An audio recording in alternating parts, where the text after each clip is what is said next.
It's Raven and Biggs here once again, telling you about our latest show at Magic at the Vineyards, November 3rd, featuring the magic of Matt Vizio. And without any further ado, I'm going to add Matt to our little screen here, and let's give you the main thing here, Matt. If we can, I'm going to pop you over here. Look at that. How you doing, Matt? Good to see you. Doing well. Matt, how's it going? You guys. We're excited to have you, Matt, for November 3rd. I know you've done quite a bit of magic at the Magic Castle. You just recently had a little visit there, right? You did. What did you do? The parlor, the close-up? Absolutely, yeah. I did a late run in the parlor of prestidigitation, and it was a great run getting back up in front of audiences, and just had a blast that week. You know, I was there. That's right. Yeah. As a side note, yeah, Miggs and I. We kind of came up. I think he was sort of coming up before us, but we came up around the same time. We were downstairs playing around, and we seen you just kicking butt, just doing. You basically have done all the rooms except the stage. Is that correct?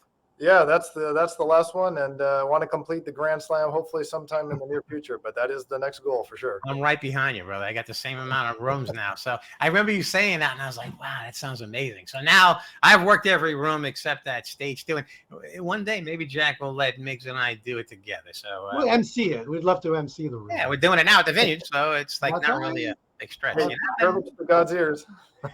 So Miggs, go ahead. Yeah, no, Matt, you've always been one of our favorite magicians, and I remember when the Magic Cabaret was out, and they asked us who we recommend. Your name was on top of that list, and we tried to get you in, although the pandemic kind of ruined everything. Yeah. But you're definitely one of our favorites. So tell us a little about you. How'd you get started in magic? Well, thank you for thinking of me of the cabaret, but the Vineyard will definitely be a nice step up from it. And actually, my start in magic actually started at the family poker table. During Christmases for the family tradition, after the pastas and the salads would all be served, my grandparents, aunts, uncles, and everyone would pull out the poker chips and playing cards. And I remember from a very young age being fascinated by just the cards and everyone laughing, telling stories, and just having a great time. So I learned poker actually as a kid growing up, and then transitioned into high school. I walked into a magic shop just to buy some playing cards, and a friend of mine, who I'm still friends with today, said, "Hey, do you want to see a card trick?" And I said, "Sure, why not?" And he did one card trick, and then from that moment forward, I said, "All right, I need to learn this, and this is what I'm going to do." Wow. How old were you when you went into that magic shop? Do you remember? Oh, wow. I would say 16, 17. So we're going on a good 20, 25 years plus. And that was in California here, right? In one of the local brick and mortar ones at the time, right? Yeah, exactly. It was literally called The Magic Shop in La Puente, California. So now I happen to know that you love comedy, and I think, don't you do also some stand-up comedy at times? I do. Yeah. And I went in just to challenge myself to try to do just comedy itself. And I really fell in love with it, the art, and just that sort of gut punch of laughter.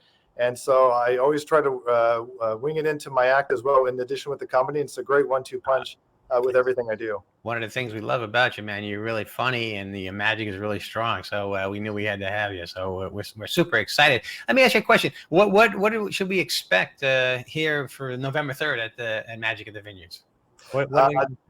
Definitely the usual comedy and magic, and definitely audience participation.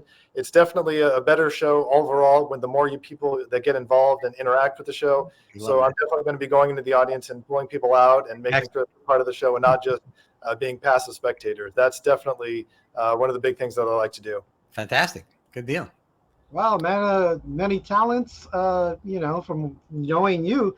What's a fact about you that we may not know, or the audience would like to know? Well, just like family dinners growing up, I definitely was able to learn recipes from my ancestors growing up. And so I definitely like to cook. And Sunday mornings, I'm in the kitchen cooking for the week and doing meal prep. And I just enjoy cooking. It's good to just turn everything off and not worry about anything, but be in the kitchen and cook for about a couple hours. Wow. Now you got me interested. What's your favorite dish? What's something that you would say, this is my number one? Man, you eat this. Definitely a barbecue steak is number one, but can't beat a good pasta dish with just simple marinara sauce and Parmesan cheese. Always. You're Italian, right? Italian on my dad's side, so I've been lucky, and I've been able to save a lot of the family recipes that were born out of here from my grandparents. So I Wow. definitely have those saved up, and definitely not going to get rid of those. Phenomenal, man. I just quickly, we were talking before the interview here. Literally, that's exact same way. I'm from an Italian family, back New York, Bronx, New York, down in the basement, probably 30 relatives at a long table. In those days, everybody's smoking cigarettes. All the kids were around. They're playing poker and blackjack and AC-doocy, and they were betting money, and they were laughing and having the best time.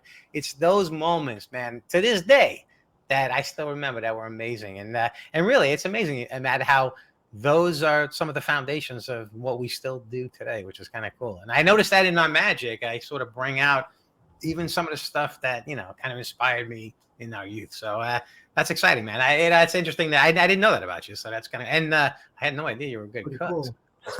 Well, try to be. Pasta is definitely one of my favorites, but I do love making it. Just a little bit time consuming, but it's definitely worth it. Phenomenal. So in closing, we just want everybody to know we only have a few seats left. Matt is phenomenal. We have 2 shows left here at the Vineyards. Of course, Matt's show on November 3rd, and Migs and I are going to be closing out the December show. I believe it's December 6th. Don't quote me on that. It's the first Thursday of December, and that will be a full 45-minute show. And that'll be our conclusion of the Vineyard. So, and we're going to probably have some raffles. Some surprises there, too. And a special guest, right? Yeah, and a special guest. Exactly. So, Matt, we're super excited to have you, brother. You definitely were on our bucket list. So thank you for being there. To everybody that hasn't purchased tickets, you can purchase tickets at ravenandmigs.com. That's Migs with a Z. He was a middle child. I'm just saying.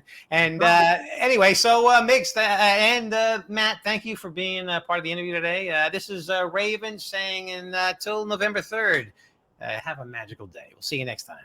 Thanks, guys. Yeah. Oh my God. Oh my God.